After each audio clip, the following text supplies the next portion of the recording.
We're not here to bother you long.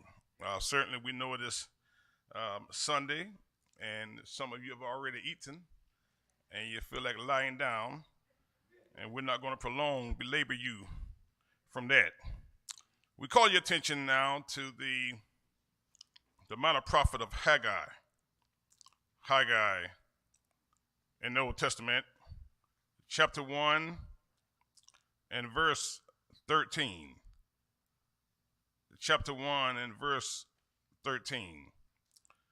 And there it reads, Then Haggai, the messenger of the Lord, spoke to the people with the Lord's message.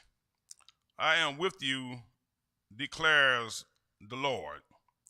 Then Haggai, the messenger of the Lord, spoke to the people with the Lord's message.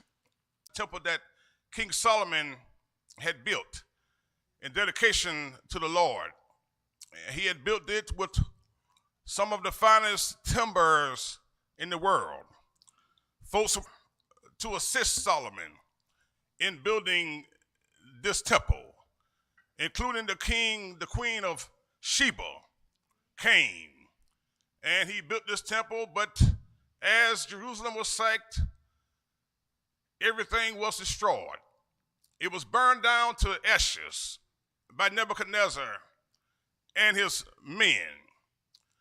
These Babylonians, they took with them many of the elites of Judah.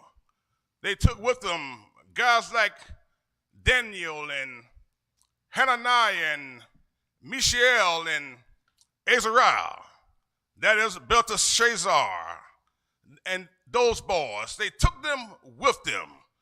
That is Meshach, Abednego. All of those boys they took with them. They didn't take all of them, but they took them.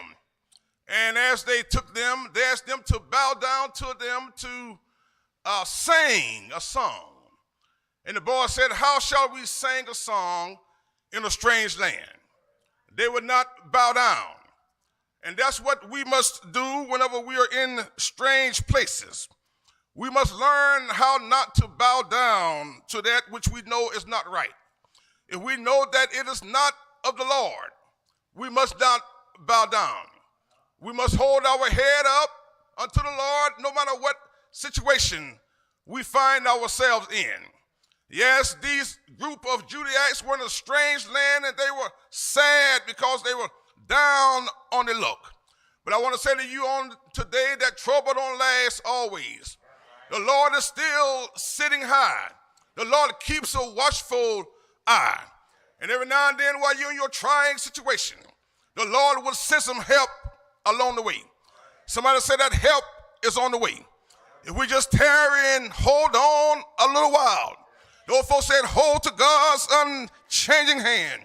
And if we'll hold to God's unchanging hand, God will send help. No, it's not going to come when you summon him. He's not going to come immediately when you call him. But my God is still an on-time God. For God can stop time in his tracks and work the way he want to work. And he can turn it around in the midst of what you are going through. So it was in 586 BC, the Lord spoke to King Cyrus. King Cyrus had come along and had sacked Babylon. You see, you got to watch what you do to others. What you do to others can swing around and happen to you also. The Lord sent the Persians and King Cyrus, and they came along and sacked the empire of the Babylonians. And as King Cyrus was in charge over these Judaites, the Lord spoke to Cyrus saying, let them go back home. Send the Judaites back to Jerusalem. And when you send them back, I want them to start rebuilding the place. So this King Cyrus assisted them.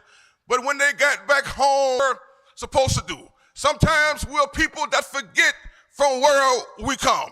Sometimes we forget the bridge that has brought us over.